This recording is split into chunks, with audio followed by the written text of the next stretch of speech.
ꯑꯍꯥꯟꯕ ꯃꯛꯇꯗ ꯑꯩꯅ ꯏꯔꯝꯗꯝ ꯁꯅꯥꯂꯩꯕꯥꯛ ꯀꯪꯂꯩꯄꯥꯛ ꯃꯅꯤꯄꯨꯔꯁꯤꯗ ꯂꯩꯔꯤꯕ ꯂꯣꯜ ꯃꯌꯦꯛꯄꯨ ꯅꯨꯡꯁꯤꯖꯕ ꯑꯍꯜ ꯂꯃꯟ ꯃꯔꯨꯞ ꯃꯄꯥꯡ ꯁꯥꯇ꯭ꯔ ꯁꯥꯇ꯭ꯔꯤ ꯈ꯭ꯋꯥꯏ ꯈꯨꯗꯤꯡꯃꯛꯄꯨ ꯏꯀꯥꯏ ꯈꯨꯝꯅꯕ ꯎꯠꯆꯔꯤ ꯑꯃꯗꯤ ꯂꯣꯜ ꯃꯌꯦꯛ ꯇꯝꯕꯤꯕ ꯃꯇꯝꯗ ꯑꯇꯣꯞꯄ ꯂꯨꯞꯀꯤ ꯃꯤꯑꯣꯏꯁꯤꯡꯕꯨ ꯍꯔꯥꯎ ꯍꯔꯥꯎꯅ ꯇꯝꯕꯤꯕ ꯉꯝꯕ ꯂꯣꯏꯅꯕꯤꯕ ꯉꯝꯕ ꯑꯃꯗꯤ ꯃꯤꯑꯣꯏꯁꯤꯡ ꯑꯁꯤꯕꯨ ꯌꯥꯎꯕ ꯂꯨꯞꯁꯤꯡ ꯑꯗꯨꯕꯨꯁꯨ ꯑꯩꯍꯥꯛꯅ ꯏꯀꯥꯏ ꯈꯨꯝꯅꯕ ꯎꯠꯆꯔꯤ. First of all, I love all the people who can teach Meitei Mayek, Manipuri Mayek to all the persons of the world, and I also love the organizations who participate by those persons. Maram asina ngasi aina hajagadoriba asi Manipuri lol, Meitei lol, Kanglei lol asigi matangda mit hairiba e asi kadaibu kobage identification amasung definition sing ase amadi karam tawna haidu I haibuna sungbai matangda nainajagani ngasi nainajagadaba asigi channel asigi mamingna Manipur language feature aduga ayaki imingna ngangkham Premesor adudi ai hoji mathang mathang haijaraglage.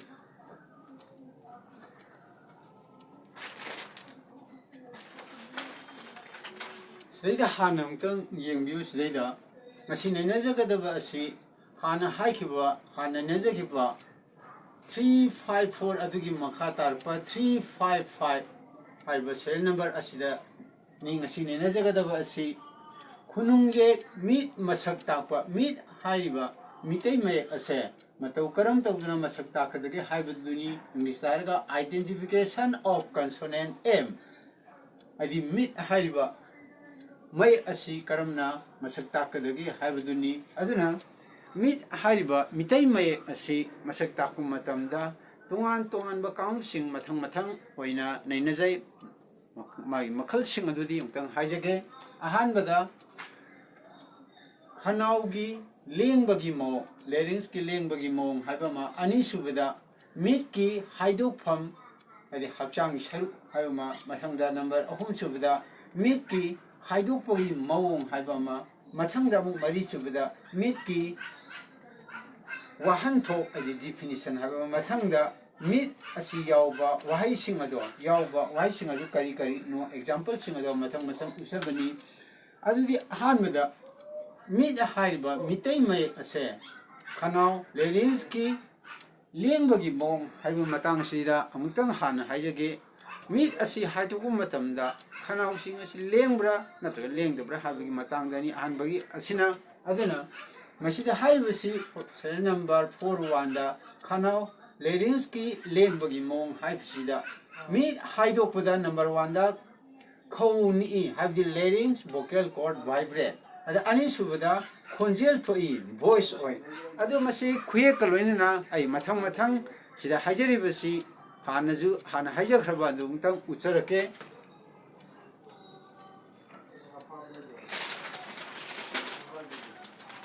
Sida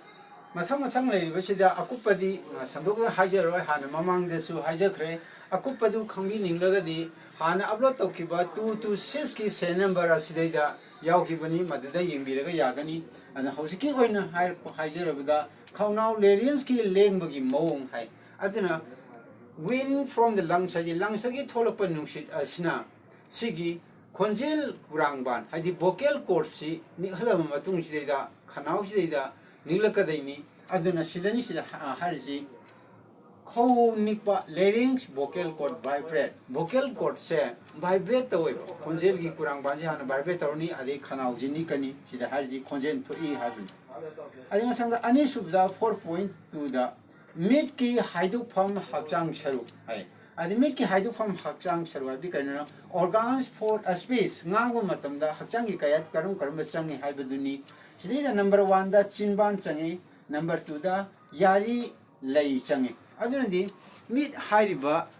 khunungi asi haidok matamda chimban changi yari changi amasung lei changi adi ahan bagina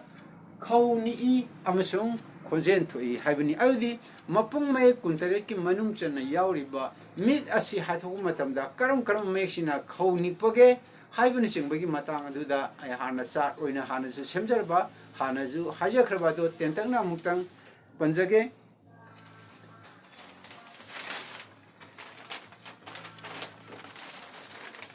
ꯆꯥꯔꯠꯁꯤꯗ ꯑꯃꯨꯛꯇꯪ ꯌꯦꯡꯕꯤꯌꯨ ꯑꯀꯨꯞꯄꯗꯤ ꯍꯥꯏꯖꯔꯔꯣꯏ ꯑꯣꯡꯂꯤ ꯁꯤꯗꯩꯗ ꯃꯤꯠꯀꯤ ꯃꯇꯥꯡꯗ ꯅꯩꯅꯖꯒꯦ ꯇꯧꯕꯅꯤ ꯑꯀꯨꯞꯄ ꯈꯪꯕꯤꯅꯤꯡꯂꯒꯅ 260ꯗ upload ꯇꯧꯈꯤꯕꯗꯨ ꯌꯦꯡꯕꯤꯌꯨ ꯑꯗꯨ ꯅꯠꯇ꯭ꯔꯒꯅ ꯁꯤ ꯏꯁꯝ ꯁꯝꯅ ꯍꯥꯟꯅ ꯀꯥꯟꯊꯣꯛꯄꯤꯔꯒꯁꯨ ꯌꯥꯏ ꯈꯪꯉꯒꯗꯤ ꯃꯤꯠ ꯍꯥꯏꯔꯤꯕ ꯃꯌꯦꯛ ꯑꯁꯦ ꯈꯧ ꯅꯤꯛꯄ ꯑꯃꯁꯨꯡ ꯈꯣꯟꯖꯦꯜ ꯊꯣꯛꯄ ꯃꯌꯦꯛꯅꯤ ꯑꯗꯨꯅ ꯈꯧ ꯅꯤꯛꯄ ꯈꯣꯟꯖꯦꯜ ꯊꯣꯛꯄꯒꯤ ꯃꯅꯨꯡ ꯆꯜꯂꯤꯕ ꯃꯌꯦꯛꯁꯤꯡꯗꯤ ꯀꯔꯤꯅꯣ ꯍꯥꯏꯕ ꯃꯇꯝꯗ ꯂꯥꯏ ꯃꯤꯠ ꯅꯥ ꯉꯧ ꯋꯥꯏ ꯌꯥꯡ ꯒꯣꯛ ꯖꯝ ꯔꯥꯏ ꯕꯥ ꯖꯤꯜ ꯗꯤꯜ ꯘꯧ ꯙꯧ ꯚꯝ ꯍꯥꯏꯔꯤꯕ ꯃꯌꯦꯛ 18 ꯁꯣꯝꯒꯤ ꯅꯨꯡ ꯑꯃꯁꯨꯡ ꯉꯧ ꯂꯣꯟꯁꯨꯝꯁꯤ ꯊꯥꯔꯒ ꯃꯁꯤꯅ ꯀꯣꯟꯅ ꯑꯃꯨꯛ ꯍꯥꯏꯖꯔꯒꯦ ꯁꯟꯗꯣꯛꯅ ꯇꯥꯛꯄꯗꯤ ꯃꯇꯥꯡ ꯑꯁꯤꯒꯤ ꯑꯣꯏꯅ ꯅꯩꯅꯕꯗ ꯃꯤꯠ ꯍꯥꯏꯔꯤꯕ ꯃꯌꯦꯛꯁꯤꯡ ꯑꯁꯦ ꯈꯧ ꯅꯤꯛꯏ ꯑꯃꯁꯨꯡ ꯈꯣꯟꯖꯦꯜ ꯊꯣꯛꯏ ꯍꯥꯏꯕꯅꯤ ꯈꯧ ꯅꯤꯛꯄ ꯑꯃꯁꯨꯡ ꯈꯣꯟꯖꯦꯜ ꯊꯣꯛꯄ ꯃꯌꯦꯛꯁꯤꯡ ꯑꯗꯤ ꯀꯔꯤꯅꯣꯗ ꯂꯥꯏ ꯃꯤꯠ ꯅꯥ ꯉꯧ ꯋꯥꯏ ꯌꯥꯡ ꯒꯣꯛ ꯖꯝ ꯔꯥꯏ ꯕꯥ ꯖꯤꯜ ꯗꯤꯜ ꯍꯥꯏꯔꯤꯕ ꯃꯌꯦꯛꯁꯤꯡ ꯑꯁꯤꯁꯨ ꯈꯧ ꯅꯤꯛꯏ ꯑꯃꯁꯨꯡ ꯈꯣꯟꯖꯦꯜ ꯊꯣꯛꯏ ꯑꯗꯨꯅ ꯁꯤꯒꯤ ꯃꯇꯥꯡꯁꯤꯗꯩꯗ ꯃꯤꯠ ꯑꯁꯤ ꯈꯧ ꯁꯤꯗ ꯈꯧ ꯅꯤꯛꯏ ꯑꯃꯁꯨꯡ ꯈꯣꯟꯖꯦꯜ ꯊꯣꯛꯏ ꯑꯗꯨꯅ ꯃꯤꯠꯀ ꯂꯣꯏꯅꯕ ꯃꯌꯦꯛꯁꯤꯡꯗꯤ ꯀꯔꯤꯅꯣ ꯍꯥꯏꯕꯗ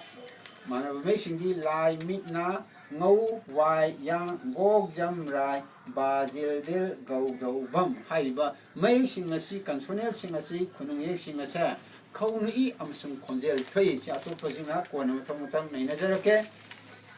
mathang da amu mi haiba khunung yek asi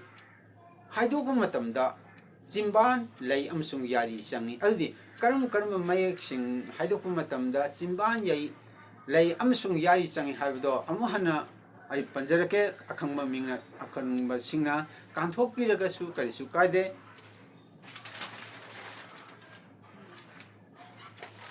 sigi chart sidida utang yemiyo sidida sida changi basi kanglusi amma ani ahum mari manga taruk अमसुंग तारे थोन खाइदे पुनदि लैनजरो हाना 261 अपलोड तौबदा हाना यावजखरे अदुना मिट हाइरु मयेकसे मसी करी करी चंगी यारी लै अमसुंग चिंबाल चंगी अदु यारी लै अमसुंग चिंबान चंगबा खुनुंग ये हाइदोप दा दरगा मयेक सिंगदि करी करी नो हाइबदा सम मिट थौ झम अमसुंग धौ हाइबा मयेक सिंगसे यारी लै चिंबान चंगी सोंदों तंग येंबिउ सम हाइबा मिसिरजु लै सिरजु चिंबाल चंगी अदुबो हेना कुमना नैनबम थोकपदि यारी लै अमसुंग चिंबाल से पुन हेना चंग मरमना सम अमसुंग मिसे सोंदोइना नैना जरे यारी लै चिंबान सिंग यावरगा अदु सम मि थौ जहम दौ हाइबा मेसिंग असु मिट कुमना यारी लै चिंबाल चंगी हाइ अदुना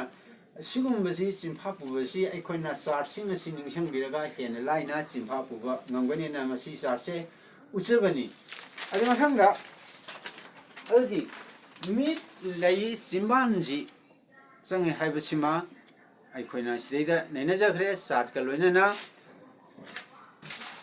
अदुना मसी मतौ करम तौना हाइदुई हाइबा मिट हाइबा खुनुंग ये असे मतौ करम तौना हाइदुई हाइबा मतंग तंगतंगा हाइजगे सिदैदा नंबर अहम सुबैसिदा मिट की हाइदोपो इमो मतौ करम तौना मिट हाइबा खुनुंग ये असे हाइदोपो की हाइदु हाइजरके मिट हाइदोपदा चिंबान अनि उमसिंदुना थबोंबिदगी थोरकपा नुंसित थिंगलगा नातो लंबिदा नुंसित थादोई अदा चिंबान अनि काथोकलगा लैना यारीदा नंगनी अदुना चिंबान अनि काथोक मतमदा मिट हाइबा खोंथोक असे मपुंग मयकी खोंथोक असे खुनुंगलोनी खोंथोक मयक मिते मयक मी असे खोंथोक असी थोई अदुना मिट हाइबा खुनुंग ये असी खोंथोक के हाइबदी चिंबाल अनि असी उमसिलेरगा थबोंबिदगी थोरप नुंसिसे